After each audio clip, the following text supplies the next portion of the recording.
अगर मैं तुमसे कहूं कि कुछ कहानियां कभी खत्म नहीं होती, उन्हें बस दबा दिया जाता है, तो क्या तुम यकीन करोगे?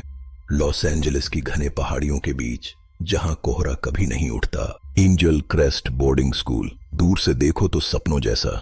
बड़े बड़े हरे मैदान, पुरानी ईंटों वाले हॉस्टल, सख्त नियम और एक चुप्पी जिसे कोई तोड़ना नहीं चाहता। लेकिन हर परफेक्ट जगह के अंदर एक सड़ांत जरूर छिपी होती है। उस रात 4 लड़के कुछ ऐसा देख गए जिसे वो जिंदगी भर नहीं भूल पाए। ईथन कोल 17, सबसे कमजोर, हमेशा रोने को तैयार।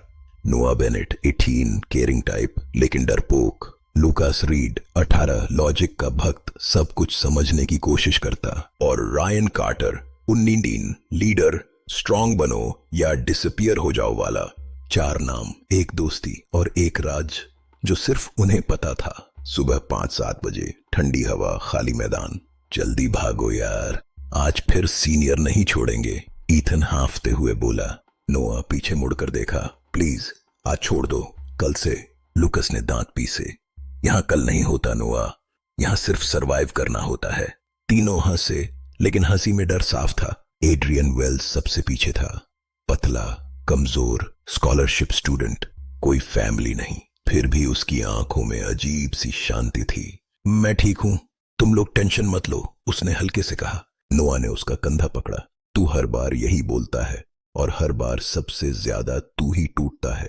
एड्रियन बस मुस्कुराया। सब ठीक हो जाएगा।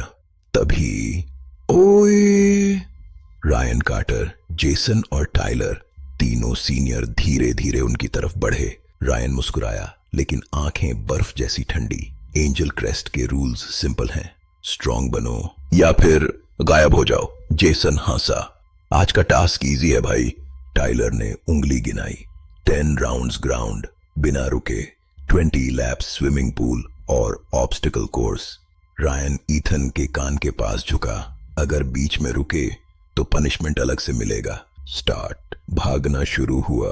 पहले 6 राउंड्स ठीक चले। 7वें राउंड में एड्रियन के पैर लड़खड़ाए। 8वें में वो गिर पड़ा, धड़म। नोआ तुरंत रुका। एड्रियन, रायन दूर से चिल्लाया। रुकना मत, लूकस गुस्से में चीखा। वो गिर गया है रे। रायन की आवाज बर्फ बन गई। तो उठाओ या छोड़ दो, यहां वीक के लिए जगह नहीं। नोआ और ईथन ने मिलकर एड्रियन को उठाया। उसकी आंखें आधी बंद थीं। मैं ठीक हूं, लेकिन वो ठीक नहीं था।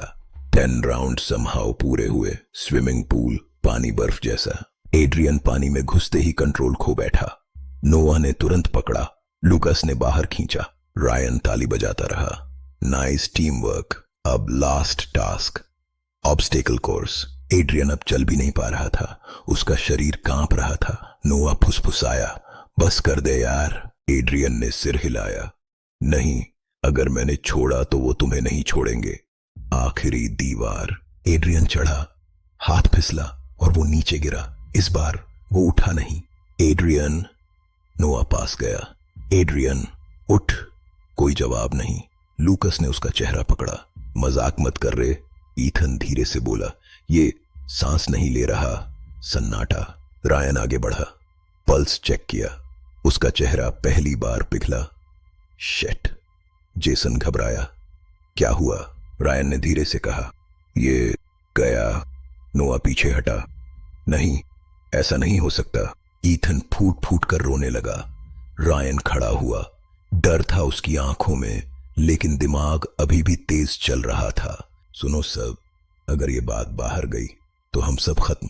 टाइलर समझ गया। तो क्या करें? रायन ने एड्रियन की तरफ देखा।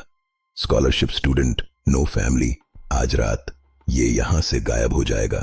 नोआ चीखा। तू पागल हो गया है, ये इंसान है। रायन ने उसकी कॉलर पकड़ी। और अगर तूने अभी दिमाग नहीं लगाया तो अगला तू होगा। रात, गहरा अंधेरा, स्कूल के पीछे जंगल, 4 शैडोज, एक बॉडी, एक खोदा हुआ गड्ढा। ईथन के हाथ कांप रहे थे। नोआ रो रहा था, लूकास का चेहरा पत्थर जैसा। रायन खुद खोद रहा था। बॉडी मिट्टी में चली गई। रायन ने आखिरी मिट्टी डाली। आज से एड्रियन एग्जिस्ट नहीं करता। अगले दिन प्रिंसिपल ऑफिस। रायन ने एप्लीकेशन दी। सर, एड्रियन लीव पर चला गया। स्कूल रिकॉर्ड में लिखा गया लेफ्ट वॉलंटरली। सब नॉर्मल हो गया, या शायद नहीं हुआ। अगली सुबह स्कूल की घंटी वहीं बजी, बच्चों की हंसी वहीं थी, लेकिन उन 4 लड़कों के चेहरे पर रात की सन्नाटा अभी भी चिपका हुआ था।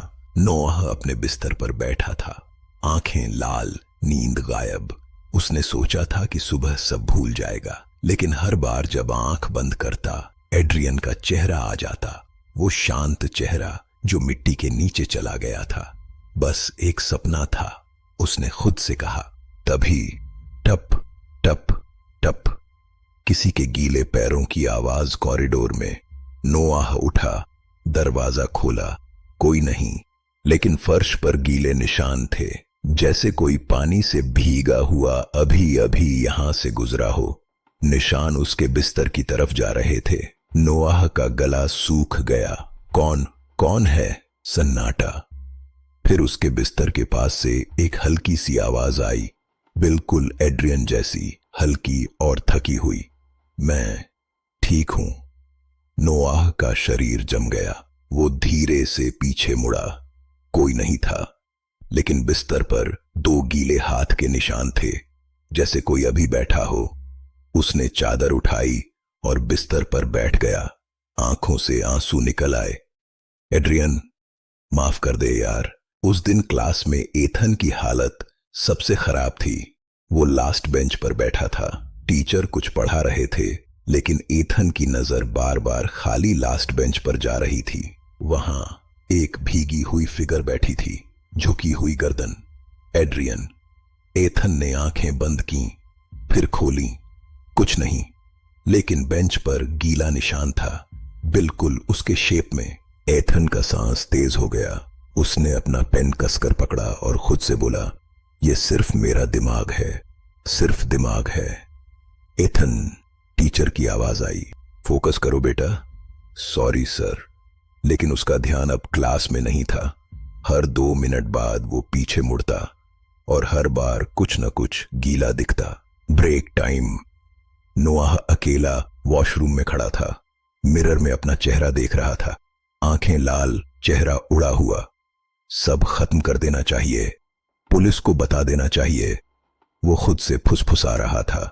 तभी मिरर पर धुंध जमने लगी, धीरे धीरे, जैसे किसी ने उंगली से लिखा हो। मैंने कुछ गलत नहीं किया था। नोआह पीछे हट गया। एड्रियन। मिरर में उसका अपना चेहरा अब एड्रियन का बन चुका था, भीगा हुआ, आंखों में दर्द। फिर एक जोर की आवाज, क्रैक। मिरर के ग्लास के टुकड़े नीचे गिर गए। नोआह चिल्लाता हुआ बाहर भागा। उसी वक्त लॉकर रूम में लूकस अकेला था। वो अपने आप को समझा रहा था, ये सब हेलुसिनेशन है, ब्रेन स्ट्रेस में ऐसा करता है, साइंस है इसमें। उसने अपना लॉकर खोला। अंदर एड्रियन की वही शर्ट जो उस रात उसने पहनी थी, गीली लटक रही थी। पानी टपक रहा था, फर्श पर छोटे छोटे गीले ड्रॉपलेट्स। लूकस का हाथ रुक गया। ये पॉसिबल नहीं है। तभी उसके पीछे से हल्की आवाज आई, तू हमेशा लॉजिक ढूंढता था ना? लूकस धीरे से मुड़ा। कोई नहीं, लेकिन उसके कंधे पर एक गीली बूंद गिरी। ऊपर देखा, छत बिल्कुल सूखी थी। फिर एक और बूंद, फिर एक और। टप टप टप। लूकस की टांगें कांपने लगीं। वो जमीन पर बैठ गया। पहली बार उसकी आंखों में असली डर था। एड्रियन, तू क्या चाहता है? सन्नाटा। फिर बहुत धीरे से आवाज आई, जैसे उसके कान के अंदर ही बोल रहा हो, वही जो मैंने फील किया था। रात जेसन तेजी से कॉरिडोर में चल रहा था। उसका चेहरा बदला हुआ था, गुस्सा, डर, बेचैनी, सब मिक्स। लाइट्स फ्लिकर हुईं। पूरा कॉरिडोर अंधेरे में डूब गया। जब लाइट्स वापस आईं, फर्श पर गीले फुटप्रिंट्स उसकी तरफ आ रहे थे। एक एक एक। जेसन पीछे हटा। नहीं नहीं, ये नहीं हो सकता। फुटप्रिंट्स उसके बिल्कुल सामने रुक गए। अचानक उसकी कॉलर ऊपर उठ गई, जैसे किसी ने पकड़ लिया हो। जेसन हवा में उठ गया, सांस रुकने लगी। उसके कान के पास वही आवाज, मैंने कुछ गलत नहीं किया था। जेसन रो पड़ा, मुझे माफ कर दे प्लीज। अचानक वो जमीन पर गिर पड़ा। सब नॉर्मल, लेकिन उसकी आंखों में अब सच्चाई थी। अगली सुबह 4 दोस्त और जेसन एक छोटे से पुराने स्टोर रूम में चुपके से मिले। रायन ने सबकी तरफ देखा। क्या हो रहा है ये सब? जेसन ने धीरे से कहा। वो हमें मारने नहीं आया, नोआह ने पूछा। तो फिर? जेसन ने आंखें बंद की। वो हमें वही फील करवाने आया है जो उसने उस रात फील किया था। अकेलापन, डर और वो आखिरी सांस जब कोई मदद नहीं आती। एथन की आंखों से आंसू बहने लगे। हमने उसको अकेला छोड़ दिया था। लूकस अब भी ट्राई कर रहा था। हो सकता है ये सब हमारा कलेक्टिव गिल्ट हो, ब्रेन प्लेइंग ट्रिक्स। नोआह ने उसकी तरफ देखा। तो मिरर पर लिखा क्या था? लॉकर में शर्ट कैसे आई? फुटप्रिंट्स कौन छोड़ रहा है? कोई जवाब नहीं। रायन खड़ा हुआ। हम पैनिक करेंगे तो खुद को ही खत्म कर देंगे। कंट्रोल रखना पड़ेगा।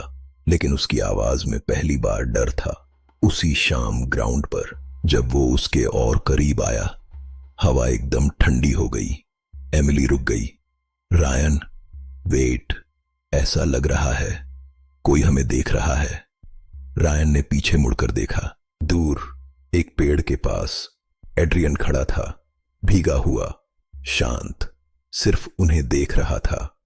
रायन फ्रीज हो गया। एमिली ने उसका हाथ पकड़ा। रायन ने आंख झपकाई। कोई नहीं था। एमिली पीछे हटी। मुझे अच्छा नहीं लग रहा, मैं चली जाती हूं। वो चली गई। रायन अकेला खड़ा था। तभी उसके पीछे से हल्की आवाज आई। तू स्ट्रांग बनना चाहता था ना? रायन धीरे से मुड़ा। एड्रियन, इस बार बहुत करीब। उसकी आंखों में कोई गुस्सा नहीं, सिर्फ दर्द। रायन की सांस रुक गई। तू क्या चाहता है? एड्रियन की आवाज बिल्कुल शांत थी। सच, रायन गुस्से में बोला। हमने जानबूझकर नहीं किया था। एड्रियन एक कदम आगे बढ़ा। तो छुपाया क्यों? रायन चुप। एड्रियन ने धीरे से पूछा, डर किस बात का है? सजा का या सच का? रायन कुछ बोल नहीं पाया। एड्रियन धीरे धीरे गायब हो गया। उस रात चारों दोस्त एक ही कमरे में बैठे थे। कोई सो नहीं रहा था। धीरे धीरे दीवार पर गीले निशान उभरने लगे, शब्द बनने लगे। सच बताओ। एथन रो पड़ा। हम क्या करें? रायन ने पहली बार अपना सर झुका दिया। अगर हमने नहीं बताया तो ये हमें जीने नहीं देगा। तभी कमरे में ठंडी हवा फैली, जैसे कोई सुन रहा हो, और एक हल्की सी आवाज आई। अब समझ आए। चारों एक साथ पीछे मुड़े। कोई नहीं था, लेकिन इस बार डर अलग था। ये डर सिर्फ भूत का नहीं था, ये डर सच का था। उस रात के बाद स्कूल की दीवारें भी बदल गईं लगती थीं। हर कोना, हर गलियारा अब भारी लगता था। चारों दोस्त अब एक दूसरे के बिना अकेले रह भी नहीं पाते थे। डर उन्हें जोड़ रहा था, दोस्ती नहीं। नोआह अकेला बैठा था, कमरे की लाइट बंद, बस खिड़की से आती हल्की चांदनी। उसके हाथ में एड्रियन की वो पुरानी डायरी थी जो उसने उसके लॉकर से चुराई थी। पन्ने पीले पड़ चुके थे, लेकिन हर शब्द अभी भी ताजा था। उसने डायरी खोली। पहला पन्ना, डे 1। आज मैं एंजेल क्रेस्ट आया। शायद यहां से मेरी जिंदगी बदल जाएगी। मैं कोशिश करूंगा। नोआह की आंखें भर आईं। वो आगे पढ़ता गया। डे 7, यहां सब बहुत अलग है। लोग स्ट्रांग हैं, मैं नहीं हूं, लेकिन मैं कोशिश करूंगा। डे 15, आज फिर दौड़ में पीछे रह गया। सब हंस रहे थे, पर कोई बात नहीं, शायद कल बेहतर हो जाऊं। नोआह के हाथ कांपने लगे। हर लाइन में एड्रियन की अकेली कोशिश झलक रही थी। डे 23, मुझे लगता है मैं यहां बिलोंग नहीं करता, पर अगर मैं भाग गया तो फिर कहां जाऊंगा। एक बूंद आंसू डायरी पर गिर पड़ी। डे 30, आज उन्होंने फिर बुलाया है। मैं डर रहा हूं, लेकिन अगर मैं नहीं गया तो वो मेरे दोस्तों को परेशान करेंगे। नोआह रुक गया। उसकी सांस भारी हो गई। आखिरी पन्ना, अगर आज कुछ हो जाए तो बस इतना कहना कि मैंने कोशिश की थी। कमरा सन्नाटे में डूब गया। नोआह फुसफुसाया, तू अकेला था यार। हम सब थे, फिर भी तू अकेला था। तभी हवा ठंडी हो गई। डायरी के पन्ने अपने आप पलटने लगे। आखिरी पन्ने पर नए शब्द उभरने लगे, गीले, जैसे कोई अभी लिख रहा हो, अब तुम भी अकेले हो। नोआह का दिल रुकने जैसा हो गया। वो पीछे हटा। एड्रियन, तू मुझे माफ नहीं करेगा ना? सन्नाटा, लेकिन इस बार डर के साथ दर्द भी था। गहरा, पुराना दर्द। अगले दिन क्लास में एथन बैठा था। टीचर कुछ समझा रहे थे, लेकिन एथन की नजर सामने नहीं थी। उसे साफ दिख रहा था सामने खड़ा एड्रियन, भीगा हुआ, थका हुआ, लेकिन डरावना नहीं, शांत। एथन की आंखों से आंसू बहने लगे। माफ कर दे, प्लीज माफ कर दे। टीचर रुक गए। एथन, क्या हुआ? एथन को कुछ सुनाई नहीं दे रहा था। वो फुसफुसाया, मुझे नहीं पता था, मैं डर गया था। हम सब डर गए थे। पूरी क्लास उसे देख रही थी। एड्रियन बस उसे देख रहा था। धीरे से बोला, तुम सब डर गए थे और मैं अकेला पड़ गया। एथन सिसकने लगा। हम क्या करते? बताओ, हम क्या करते? एड्रियन की आवाज में दर्द था। सच बोल देते, बस इतना ही करना था। अचानक वो गायब हो गया। एथन जमीन पर बैठ गया। उसकी दुनिया टूट चुकी थी। हर सांस में अब एड्रियन की वो आखिरी गिरती हुई सांस गूंज रही थी। उसी शाम लाइब्रेरी में लूकस अकेला बैठा था। उसके सामने किताब खुली थी, लेकिन दिमाग कहीं और था। वो खुद से लड़ रहा था। अगर वो हमें मारना चाहता तो अब तक मार चुका होता। तो वो क्या चाहता है? अचानक किताब अपने आप बंद हो गई। लूकस चौंका। फिर किताब खुद ब खुद खुली। एक पन्ने पर एक लाइन चमक रही थी, truth is not what you hide, truth is what refuses to stay buried. Lucas फुसफुसाया। एड्रियन। तभी उसके सामने वाली कुर्सी खिसक कर पीछे हटी। कोई बैठा, लेकिन दिखाई नहीं दे रहा था। लूकस की सांस अटक गई। फिर आवाज आई, बहुत करीब, बहुत शांत। तू अब भी लॉजिक ढूंढता था ना? लूकस की आंखों से आंसू निकल आए। मैं समझ नहीं पा रहा, तू हमें सजा क्यों दे रहा है? सन्नाटा। फिर आवाज आई, इस बार टूटती हुई, मैं सजा नहीं दे रहा, मैं तुम्हें वही महसूस करवा रहा हूं जो मैंने महसूस किया था। अकेलापन, जब कोई हाथ नहीं थामता। डर, जब सांस रुक रही हो और कोई मदद नहीं आ रही। और वो आखिरी पल, जब तुम जानते हो कि अब कोई नहीं बचेगा। लूकस सिर झुकाकर रो पड़ा। पहली बार उसने खुद को सच में महसूस किया। वो लॉजिक वाला लड़का जो हमेशा सब समझने की कोशिश करता था, आज खुद कुछ समझ नहीं पा रहा था। दर्द इतना गहरा था कि सांस लेना भी मुश्किल लग रहा था। रायन अब भी भाग रहा था, सच से, खुद से। उसने खुद को जिम में बंद कर लिया था। बार बार पंचिंग बैग पर मुक्के मार रहा था। ये सब खत्म कर दूंगा मैं। तू कुछ नहीं है, तू कुछ नहीं है। अचानक बैग रुक गया, जैसे किसी ने मजबूती से पकड़ लिया हो। रायन रुक गया, धीरे धीरे पीछे हटा और उसके सामने एड्रियन, इस बार बहुत करीब।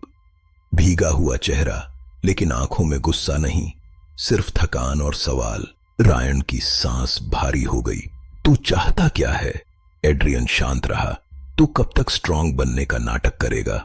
रायन गुस्से में चिल्लाया, मैंने जानबूझकर नहीं किया था, मैं बस बचना चाहता था। एड्रियन ने धीरे से कहा, पर तूने छुपाया और मुझे मिट्टी में दबा दिया। रायन की आंखें भर आईं।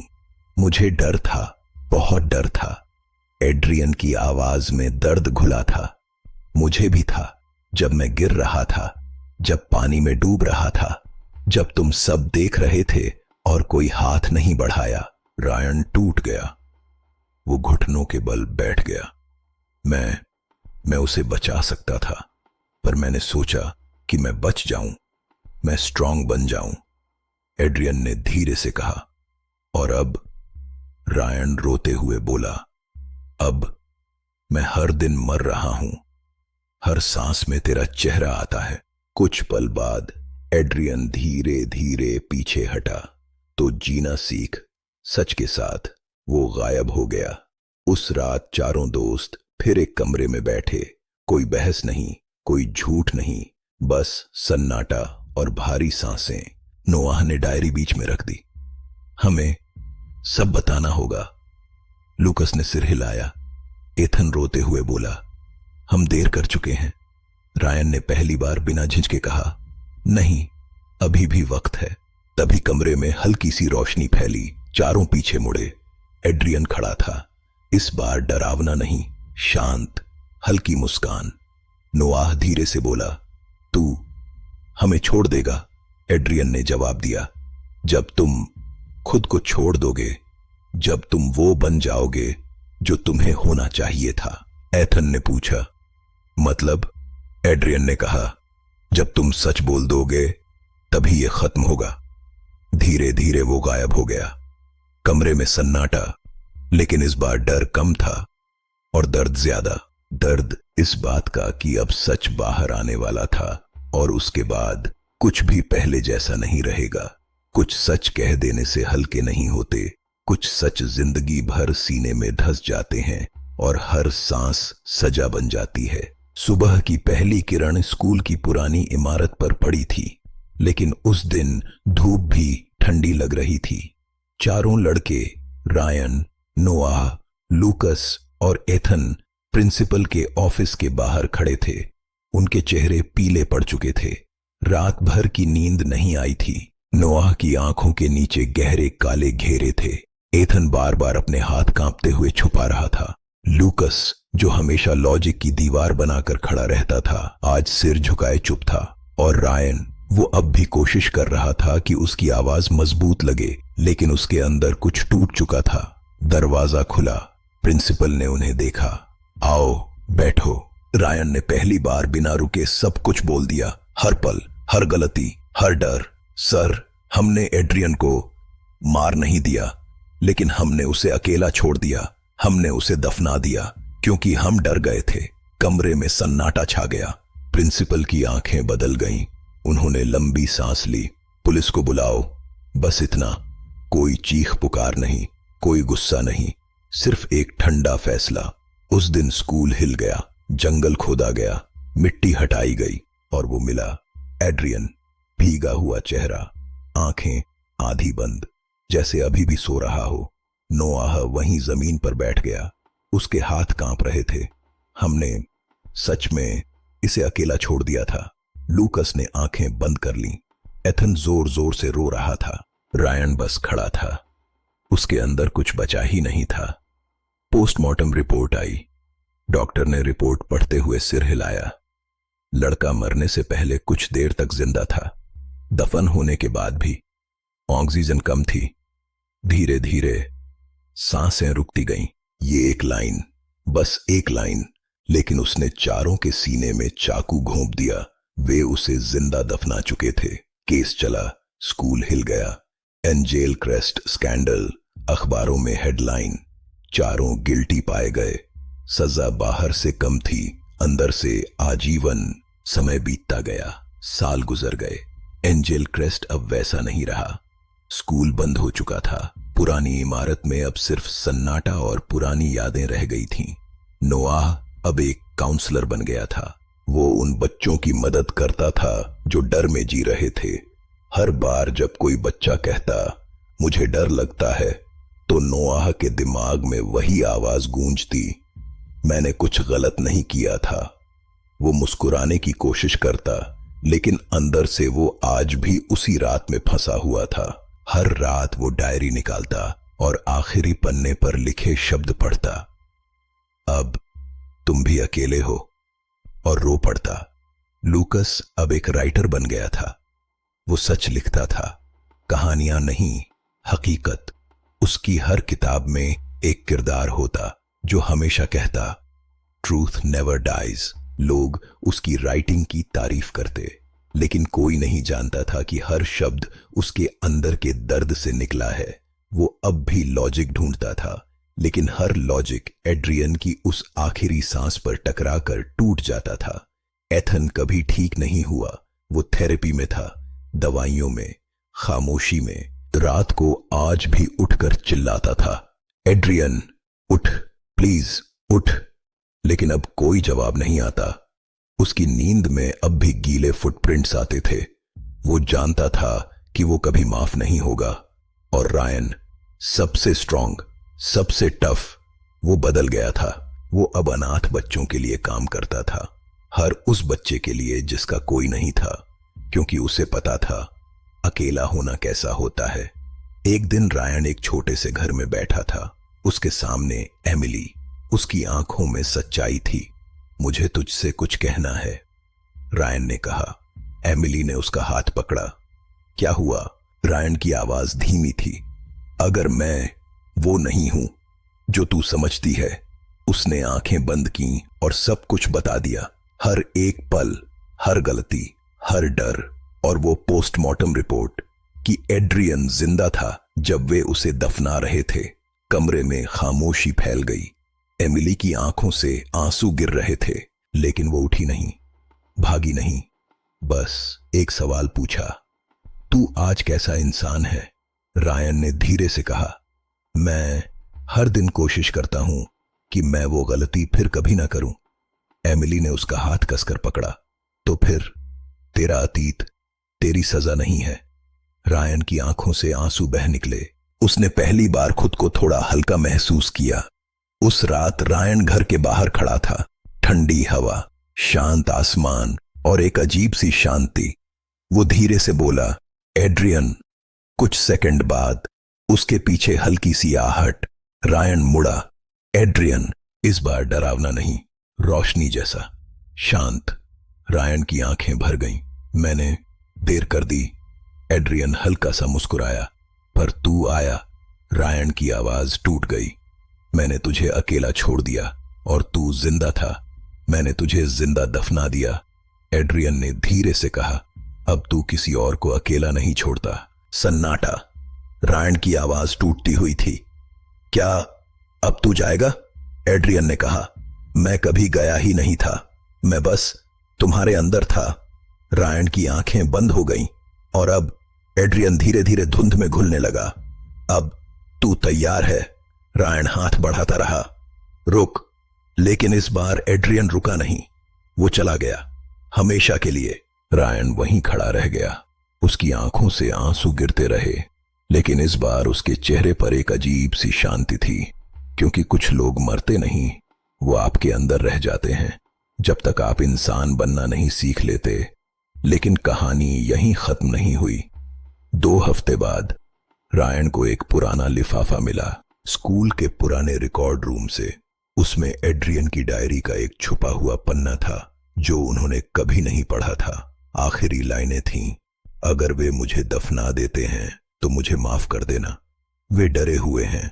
मैं जानता हूं कि वे मुझे बचाना चाहते थे, लेकिन डर ने उन्हें रोक लिया। मैं उन्हें माफ करता हूं, पर मुझे पता है वो खुद को कभी माफ नहीं कर पाएंगे, और शायद यही उनकी सबसे बड़ी सजा होगी। रायन ने वो पन्ना पढ़ा, फिर बार बार पढ़ा। उसकी आंखों से आंसू नहीं रुके। ये था असली दर्द। एड्रियन ने उन्हें पहले ही माफ कर दिया था, लेकिन उन्होंने खुद को कभी माफ नहीं किया, और अब वो माफी भी उन्हें और गहरे घाव दे गई। रायन ने पन्ना सीने से लगाया। वो जान गया कि ये दर्द कभी खत्म नहीं होगा। ये दर्द अब उसकी जिंदगी का हिस्सा बन चुका था। हर बच्चे को बचाने में, हर सच बोलने में, हर अकेले बच्चे के कंधे पर हाथ रखने में वो एड्रियन को महसूस करता रहेगा। और शायद सबसे बड़ा डर भूत नहीं होता, सबसे बड़ा डर वो सच होता है जो आप जानते हैं लेकिन जी नहीं पाते। हमने उसे मारा नहीं था, हमने बस उसे जिंदा दफना दिया था, और अब हर सांस में वो दर्द हमेशा हमेशा रहेगा। एंजेल क्रेस्ट बोर्डिंग स्कूल, कहानी खत्म, लेकिन दर्द कभी खत्म नहीं होता।